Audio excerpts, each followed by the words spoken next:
Welcome everyone to the I Am Real Estate Show with Ray Smith and Sandra Johnson, and we appreciate you spending your time with us. We hope you enjoy today's show. We have on the show today John Spur, who is the owner of Inspired Life Mortgage, who will be discussing mortgages and financing. And we have Sherry Gillette from Caring Transitions to talk real estate sales, right? Real estate sales. Estate sales. Yeah, we could say estate sales, but I think more importantly, helping your loved one that maybe an older person be able to transition in a very comfortable way. So looking forward to hearing what she has to say. Yeah, for sure. And she also has online auctions. So we have John Spur in the, what's the place called?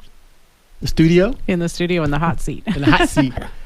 So give us the overall, what's going on in the market right now, John? Well, it seems like every time I'm on the show with you, it's when the Fed is meeting, and they've been meeting for 2 days. Isn't that true? It's every time. Every single show, it's always when they're meeting, and usually not even after. It's always right before. And the news media is all over the place. They're saying that the Fed should have gone a half last time. They didn't do enough. The economic data we're getting is both ends of the spectrum. We had unemployment numbers come out today, which, I mean, for me, I was happy with them because rates came down a little bit, which is great, but the unemployment numbers weren't amazing. But right now, we need bad news to get better interest rates. That's amazing. That's just what it is. We need bad news to get better interest rates. But regardless if the Fed raises the rates quarter or a half, the market's already built a half in. We've already seen significant rate increases in the last week and a half, and the market has built in that 50 basis points, or they believe the Fed's going to go 50 basis points. Now, if they only go a quarter, that's going to be great for us. Okay. And we'll see rates come back around. But the other thing is, I was in a title company yesterday, and I just finished up a closing, and I asked the escrow officer, I go, what are you guys seeing for interest rates right now? And they're like, oh man, people are closing at 7.25. Everything's coming across at 7.25. And it blows my mind because, I mean, I have my rate sheet up right here in front of me, and I'm looking at it, and I'm like, man, I can do 6 3/8, 6.5 all day long. So I think a lot of it has to do with, what lenders people are using and who they're going to, and not shopping around. But rates in my book are not 7.25. You can still get rates in the mid-sixes. Is that for all lending opportunities, VA, FHA, USDA, and VA and USDA? You can probably get into the high fives, like the whole car dealership 599. It's really 6%, but you don't have the 6 in the front, right? So, but it depends on the loan product. It depends on your credit scores. A lot of factors. How much money you're putting down, the property you're buying. There's a lot of different things that go into the makeup of what interest rate you're going to get. Right. But the real message I want to make sure we get out there, or that I can get out there, is there's a significant difference in interest rate from lender to lender. And if it's a banker or a broker or a retail bank, like one of the big banks, like, the one that has a Stagecoach, and us as a mortgage broker, we have low overhead, and we're in a great position right now. We have lower rates, and we have lower fees. Shopping around is probably the thing we need to emphasize to the buyers at this time. Ray, I will never understand this one. People will spend 3 months shopping for a refrigerator, waiting for a holiday so they can save $200 on a refrigerator, but they go to the very first lender they find online, and they take that rate, and they don't take the time to just shop a couple places. We were talking with you last week, and you mentioned something about the month of February and how the rates were the highest and the lowest. Can you talk a little bit about that? Yeah, so in the February functioned the way every February functions for mortgage rates, as long as I've been doing this. And we had the lowest rates since October, and we had the highest rates since October in 21 working days. The shortest month of the year. Shortest month of the year, we had the most volatility in rates, and that's fairly normal year in and year out when we're in a purchase market for interest rates. My opinion, the good news is we're hitting that peak again that we hit in October, and the treasuries and the bond market are fighting that number, and they continue to hit this ceiling and bounce down, hit the ceiling and bounce down. Really, it's going to be, what does the Fed do in 2 weeks? Do they go a quarter? Do they go a half? If they go a half, the rates we have today are here to stay for a little while. If they go a quarter, we should see some recovery. Okay. Well, and I've asked you this before, but when someone is trying to shop rates, it's so confusing for the consumer who may only do this once every decade. to go through that process, what advice would you give someone so that they're actually comparing, apples to apples or oranges to oranges? The first thing I will tell you is do not put your information into a lending tree or a best rate or any of these websites that are going to go search for the best interest rate for you. Because as soon as you do that, they're selling your information to about 100 loan officers, and your phone is going to ring off the hook, and every single one of them is going to have the greatest, best deal on the face of the planet. Shop locally. Look for a local lender. Look for a loan officer that you can go sit down across a table and have coffee with. You can shake their hand. You can go to their office. Rate is important, but it's not the most important part of the transaction. You need somebody that's educated and knows how to get the transaction done. And you need somebody that you can work well with personality-wise.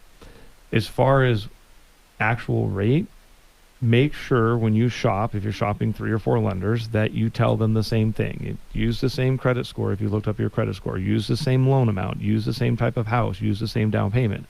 Because if you tell lender A that you're buying a $400,000 house with 25% down, and then you tell lender B you're buying a $300,000 house with 3% down, you're going to get 2 drastically different rates, and you're not doing yourself any favors because you gave them an apple for one and an orange for the other. Right. So when you go to ask the questions, make sure you're asking them or telling them the exact same loan amount, down payment, credit score, and don't let them pull your credit. They do not need to pull your credit to quote your rate if all you're doing is checking to see where rates or fees are at. They do not need to pull your credit. Is requiring a rate the same thing as requiring a pre-qual? No. Okay. I wanted to make sure. Yeah. No. Getting pre-qualified or getting pre-approved is completely different than going and just shopping for an interest rate. At that point, we're going to pull credit. We're going to ask for your income documentation. We're going to ask for your assets. And then we're going to give you an idea of what you qualify and what programs are available for you. We take it one step further. We'll put it in front of underwriter, get it fully underwritten. And that's where you guys get those pre-approval letters that I give you to go out and shop with. And that just shows you're pre-approved and you're absolutely serious when you go out to buy. So one of the things that we have said in the past as well is that as listing agents, we also like to see that it's a local lender because we want to be able to have that same opportunity to sit down face to face and to be able to ask questions. It's a lot harder to dodge the hard questions when you live in the same town and when you have people that, your reputation is at stake. And so it's a lot easier for someone who's invisible online to not answer the phone. So we just totally appreciate seeing a local lender and also someone who does have a lot of experience. The other thing that we run into is on occasion when we're dealing with someone that's not local is they send out appraisers that are not local. Oh, absolutely. We've seen that without local, non-local lenders. An appraiser from up in Phoenix comes down and they don't know the marketplace. The other thing I like about a local lender is I know my marketplace. This is my backyard. Right. And underwriters are typically out of state and they don't know his backyard. So I can guide them down the right path with particular properties and what's going on. Oh, that's great news. Well, that's good information. We're here with John Spur of Inspired Life Mortgage. Thank you for spending part of your afternoon with us. You're listening to the I Am Real Estate Show with Ray Smith and Sandra Johnson on KVOI, The Voice. We're back with our wonderful guest, John Spur of Inspired Life Mortgage, talking about interest rates, mortgages, and also financing for home buyers who are looking to get into the market. Did you explain how mortgage rates work for interest rates? Did you already explain that to us before? We talked about the Fed and them changing rates, but I think the misconception is that people believe that the rate the Fed controls immediately changes mortgage rates. Yes, I understand. And that just is not the case. It's the rate the Fed controls, and it sounds really weird, is the rate that banks loan each other money overnight. Now, that trickles into everything else because we know banks don't give away anything for free. Right. So that starts getting into short-term interest rates. It starts changing the 10-year Treasury. The 10-year Treasury will have a direct effect on the 30-year mortgage bond, and it's a trickle-down effect. But the other thing I don't think people understand is in the investment world, a mortgage-backed security is traded like a commodity. Right. They're banking on what rates are going to be in the future because we're doing the loan today. and it's not going to make it to the mortgage-backed securities market, and a bundle will be sold for 90 days. So they're constantly projecting what rates are going to be, and they're trading it like a commodity. And so it's significantly more complicated than anybody knows. I mean, I don't even know all the ins and outs. I know enough to be dangerous, and I know enough to know that when the rates are going to go up or go down. You know enough to sound really smart and get my head spinning just a little bit every once in a while. Oh, but again, I try really hard not to focus on rate in a good rate environment or a higher rate environment. And let's keep in mind that interest rates are still lower than the 40-year average of mortgage rates. Mm-hmm. So this is not the sky falling doomsday scenario that the news media would like everybody to believe. I just don't like focusing on the rate because it's not the most important part of the transaction. Well, without focusing on the rate, but still hanging around that topic, if you had a buyer that called you today and got pre-qualified today, what advice are you going to give them as far as locking in their rate? At what point would you have that conversation? We have 2 new lenders that we work with. And again, I want to just say this real quick. I'm a mortgage broker, which means I have access basically to every mortgage lender in the country. I have 29 that I work with right now, but I have access to everybody. We picked up 2 new lenders that let us do what's called lock and shop. And so we can actually lock your rate in before you have a property address, and you have up to 120 days to find a property and close.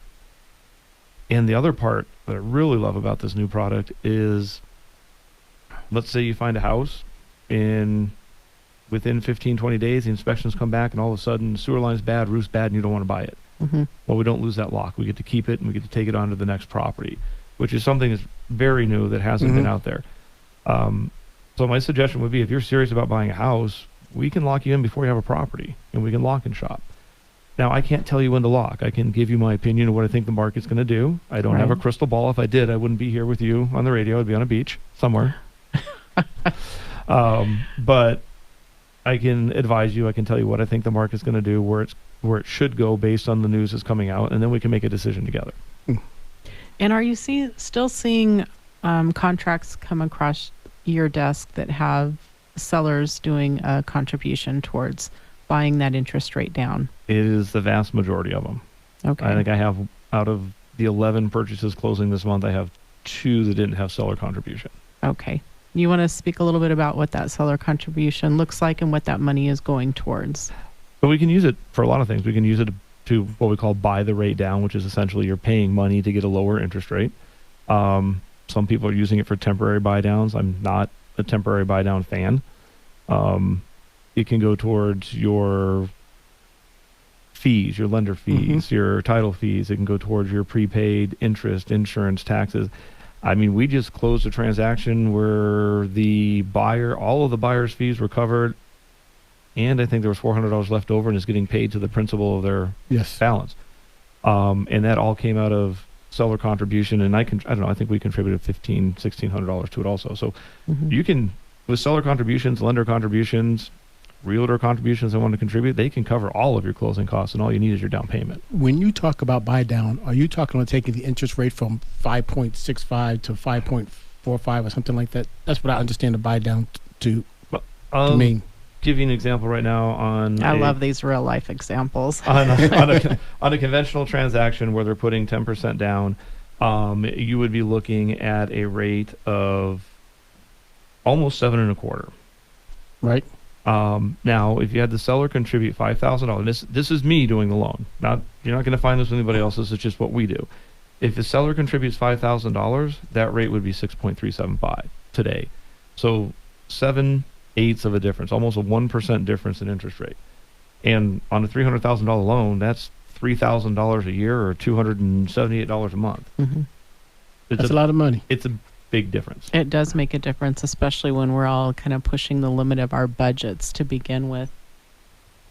When we look at new products, we talked a little bit about new products. Earlier, you were talking about the new product for 30-year mortgages, but I thought you mentioned there was a possibility of a 40-year mortgages being out there in the future. There are 40-year mortgages out there today. I keep hunting for one that actually makes sense. We go back to talking about the secondary market for a minute, mortgage-backed securities. It's set up to secure mortgage up to 30 years. It doesn't have an appetite for 40-year mortgages. So the interest rates are on some of the products higher, so much higher that it negates the extra 10 years, and your payment ends up being higher. I do believe I found one, and I've been playing with their numbers and trying to find the sweet spot, but I do think I have found one for a 40-year where you actually are going to see some benefit of that longer term financing. I think it's a Band-Aid for a shotgun wound. It's a way to get into a house right now, and then rates come back down. You'd want to get back into a 30-year or a 25 or a 20, but I think it's a good product that will let people be able to get into a home, because we're spreading that over another 10 years and wait for rates to come back around to where you can refinance into a lower rate. And at what point, what is that magic number as far as refinancing? So if they come down 0.5%, you're probably not going to recommend someone refinance. It really depends on how quick rates come back. If we see just a steep decline, I'd say let's sit a little bit and wait. I don't think that's going to be. I think we're going to have another one of these gradual runs like at the tail end of 1981 when we hit the peak in rates. It was just slowly came down over the years. I personally, when I look at doing a refinance for somebody, I don't want to lengthen their term. So if you've been in the home for 3 years, I don't want to put you in a 30-year mortgage. I want to put you in a 27-year. Well, we'll put you in a 27-year, and let's lower your rate at least 0.75% to a full point. You're going to save money, and you're not going to go backwards. Right. If you do a 30-year mortgage today, and 3 years later you do a 30-year mortgage, you just threw the last 3 years of payments out the window. Wow. And so it's looking at two parts. Can we shorten the term, and can we get close to a full percentage lower in rate? I actually appreciate that you said that, because one of the things that you do is put the client's interests above your own, and not throwing away those 3 years, that's a big deal. And too often I think people are refinancing, they're extending that length of time, and there's just not as much benefit as what I would want to see if I were in that position. In that 2-year refi boom we had, or a little longer than that, I think we probably did 500 loans in that time frame. Yeah. I'd say less than 5% of them were 30-year. We made sure that we didn't go backwards, and we went with custom term mortgages at shorter terms. Thanks. Awesome. That's great. We got more with John after this. So if you're here with John Sparrow of Inspired Life Mortgage, if you're looking to buy or sell your home, or if you have any questions concerning real estate, please call the Johnson Smith team at 520-904-7711 or 520-850-1725. We'll get back on the other side. All right, we're back with mortgage rate extraordinaire, John Sparrow. We're here on the I Am Real Estate Show. You're here with Ray Smith and Sandra Johnson. Before we get started, you said a lot of good things these last couple of segments. How do people get a hold of you? Because I want to make sure they understand, and we'll bring it up at the end of the show also. The best way to get a hold of me is on my cell phone, 520-247-3610, or John, Jon, at theilgroup.com. Individualism. It seems to be the thing that, to me, that's the focus of what you do. Your loans are not for every single person. Each one is done individual. I mean, I've asked you this before, Ray. Do you like being told what to do? No, I do not. Yeah, exactly. I don't either. And when you're making the biggest investment of your life, I don't think it should be me telling you as the loan officer or the lending expert that this is what you're going to do. I need to ask questions. I need to learn who you are. I need to find out where you are in your financial life, and then give you options. I think how long you're going to hold that property makes a difference as well. I mean, there are so many things that you look at when you're working with our clients. Absolutely. I mean, something as simple as solar panels can make or break a deal. I mean, we had a deal fall apart yesterday because of solar panels as a loan instead of a lease. And there's a very big difference between solar panel loans and solar leases. You bring up a good topic. We are going to have someone come in the near future to talk about solar, but I don't think people understand how detrimental that lease can be. Absolutely. It's borrowed money that is actually secured by your home. And when you go to sell that property, it has to be dealt with. It has to either be transferred to the new buyers, it has to be paid in full, but it has to be dealt with when you go to sell that home. The other thing I think people don't understand is one of the things that is told you put solar on your home, it increases the value of your home, but it only increases the value of your home if it doesn't have a lease on it or a loan on it. Appraisers cannot include it in the appraised value if you don't own it outright. Hmm.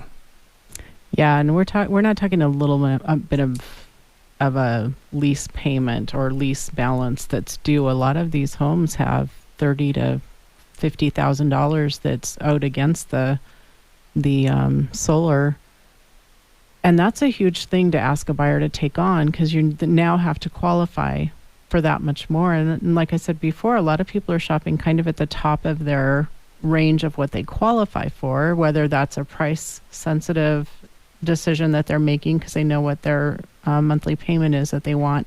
When you start tacking on that additional cost, that really does complicate the real estate transaction. Well, the other part of it is we're doing a purchase, and so you put 10% down. You're 90% loan to value, 90% of the value of the home. Well, I have to take into account those $30,000 solar loan. Well, that $30,000 solar loan is a second lien, or lease is a second lien, puts you over 100% loan to value, and we can't do the loan. And that's what we're up against right now, is their combined loan to value of the two loans is higher than what the loan program will allow. And I don't think people understand that it affects how we approve and process that first mortgage. The loan that you get from, you have to have for the solar, do you have to have it from the same loan company to make it simpler to do it that way? That's if when you're selling the property, the lease or the loan is going to transfer to the new person and stay with the same company. Wow. I did not expect that. Yeah, they're just basically assuming the balance. Assuming the balance, assuming loan. the payment. Yeah. Well, we had a couple of properties that we asked you to run some numbers on, and one of them is in Corona de Tucson. It's 710 East Blue Mesa Place, and that actually qualifies for USDA financing, which could get a buyer in with zero down. That's correct. The people that certify your beef also loan money on houses. So that's the way our government works. That's the way it works, right? So I ran some numbers on that on a USDA loan with your taxes, insurance, everything in it. And what is the purchase price that you ran on this scenario? I ran $400. Okay.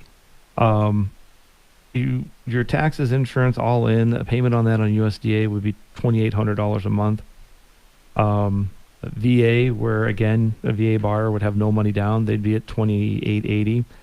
And I mean, it still qualifies for conventional financing, and I can still get rates at 6.25%, 6.5%. And with 10% down, you could look at about $2,600 a month for that house. And I love that. I've looked at it multiple times. You've asked me to run numbers on it. I love that house. It's a great property house. and a great location. Yeah, it really is. It's a 3-bedroom, 2-bath. And what I really love about it is just how open it is and very light and bright.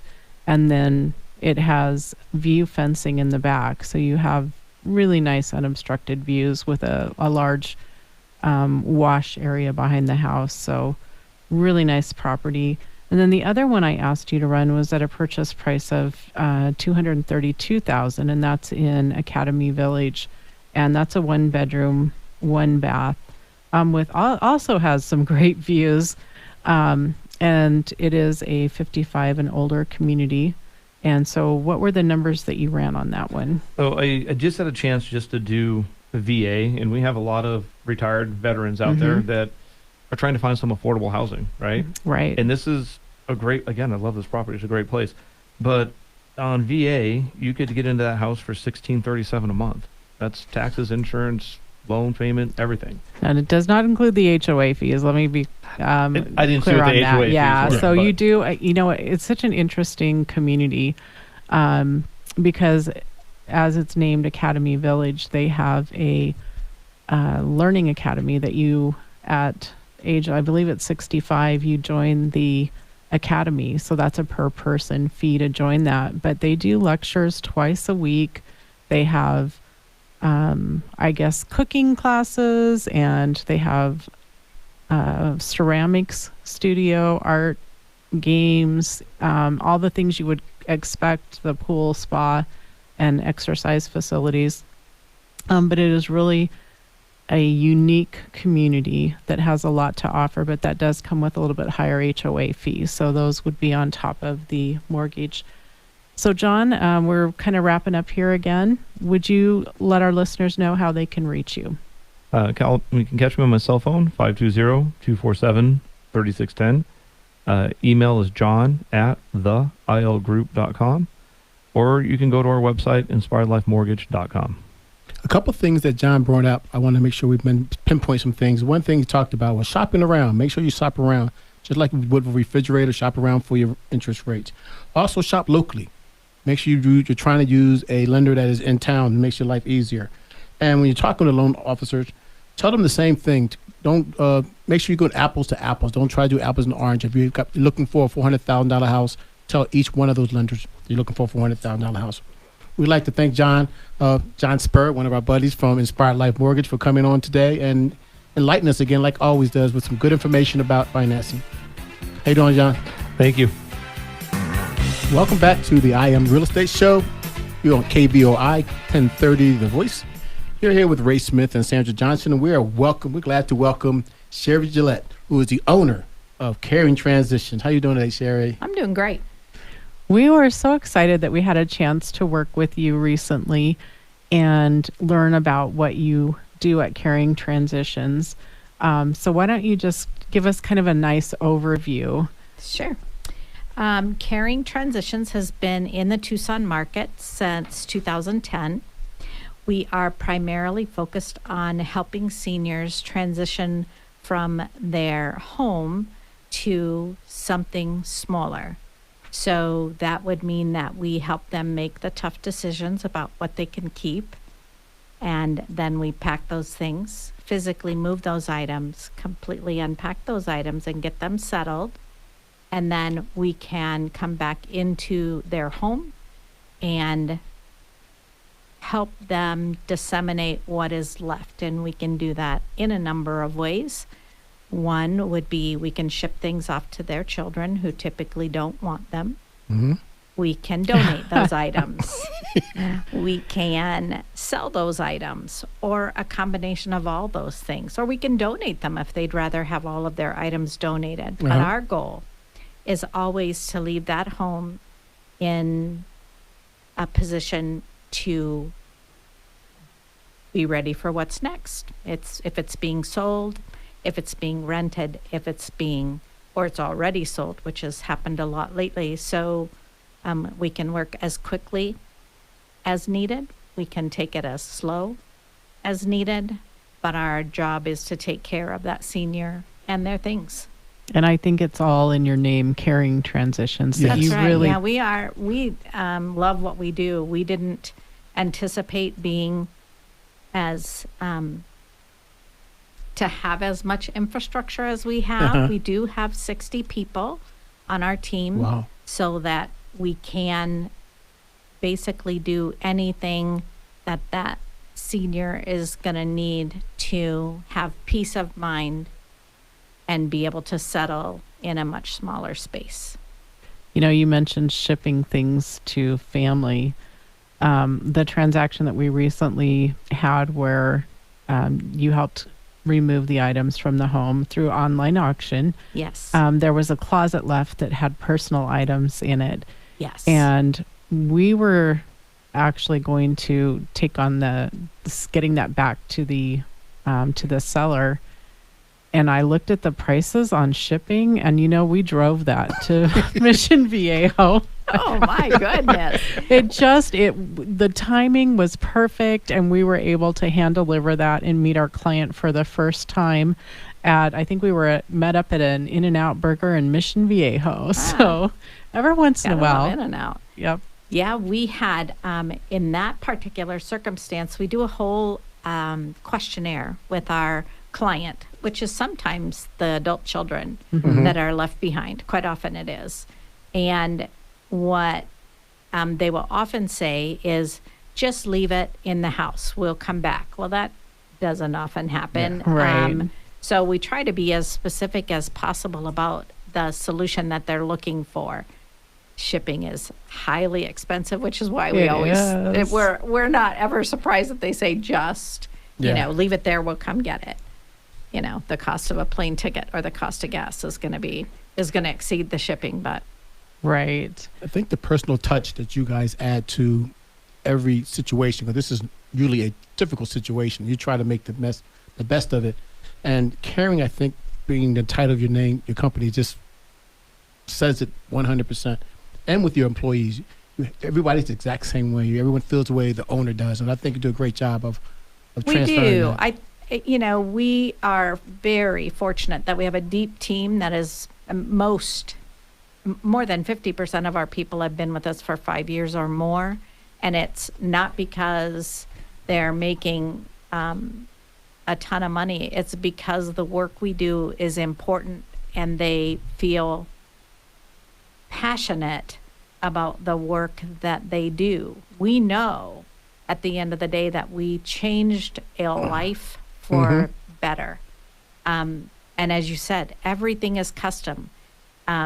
We can't systematize an approach to seniors. Right. They have to feel special, and that's our job, is to make them feel special and that they are the only ones that matter right now. Yeah, we're And- talking with Sherry Gillette, owner of the Caring Transitions. I was going to say, we had a chance to sit down and meet at Annabelle's attic face to face and just talk with you here a few weeks back. And I had recently gone through moving my parents, and it was tough. It was really tough. So they were just downsizing into a townhouse. And you said at our meeting that you get to have those hard conversations Yeah. with the family member. And I'm telling you, my mom looked at me at one point and she said, "I love you, but I don't like you very much right now." And that's not uncommon. I think no parent wants to be parented by their children. Right. And the interesting role that we play is that they are somehow able to take hard conversations with us more pragmatically. We're not in a power struggle with them. And we let them lead it to a point, but we all, ultimately have to say, your furniture is not going to shrink and your walls will not grow. And we're going to have to make some tough Understood, Sherry. decisions. So, so we try to treat it with humor, and it's less of a power struggle that it can be, not always, but it can be with the adult children of a senior. They don't want to be told what to do by their kids. I will vouch for that. And my mom will probably be listening. So I love you, Mom. And I'm sorry that we talk about you on the radio once in a while. I'm sure you're lovely.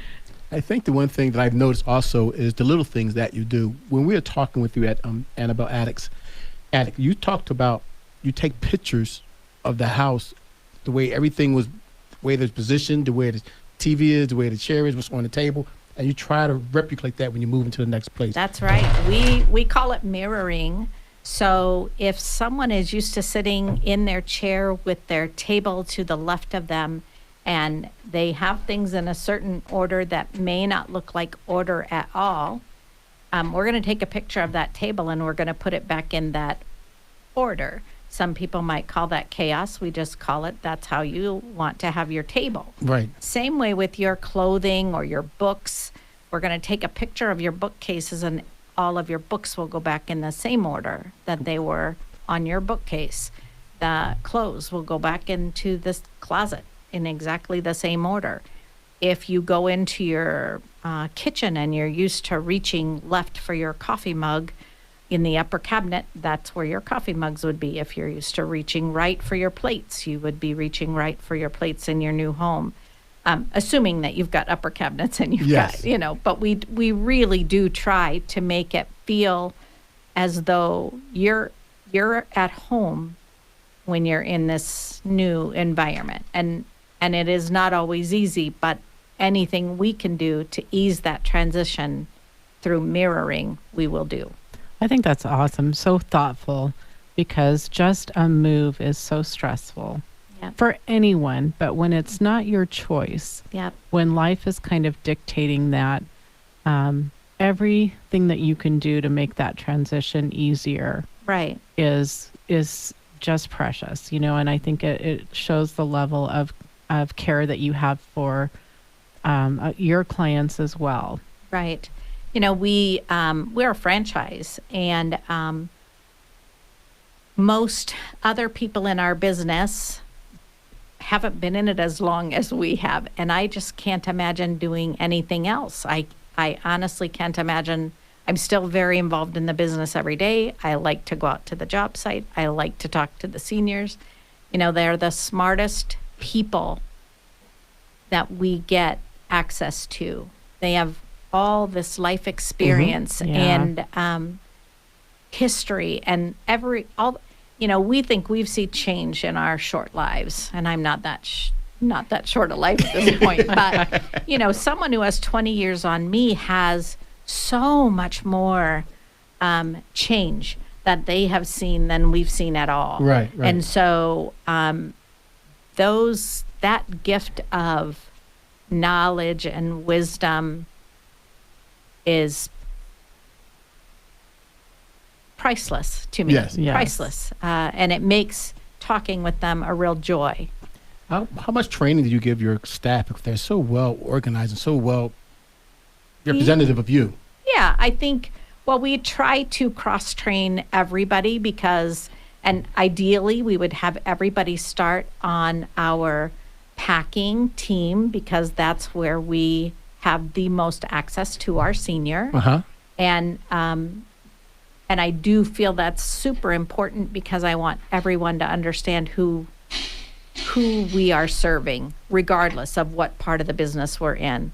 Who do we serve if we're selling their items? Who do we serve if we're moving those people in our truck? We've got their stuff.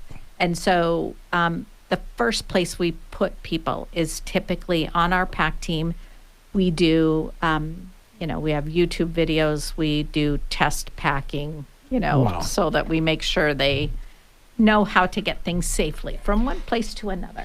And I have to apologize to our listeners that we did not have more time to give you, because we have just scratched the surface. So can you come back next week and join us? I would love to. All right. So tune in next Sunday. And in the meantime, how can people reach you?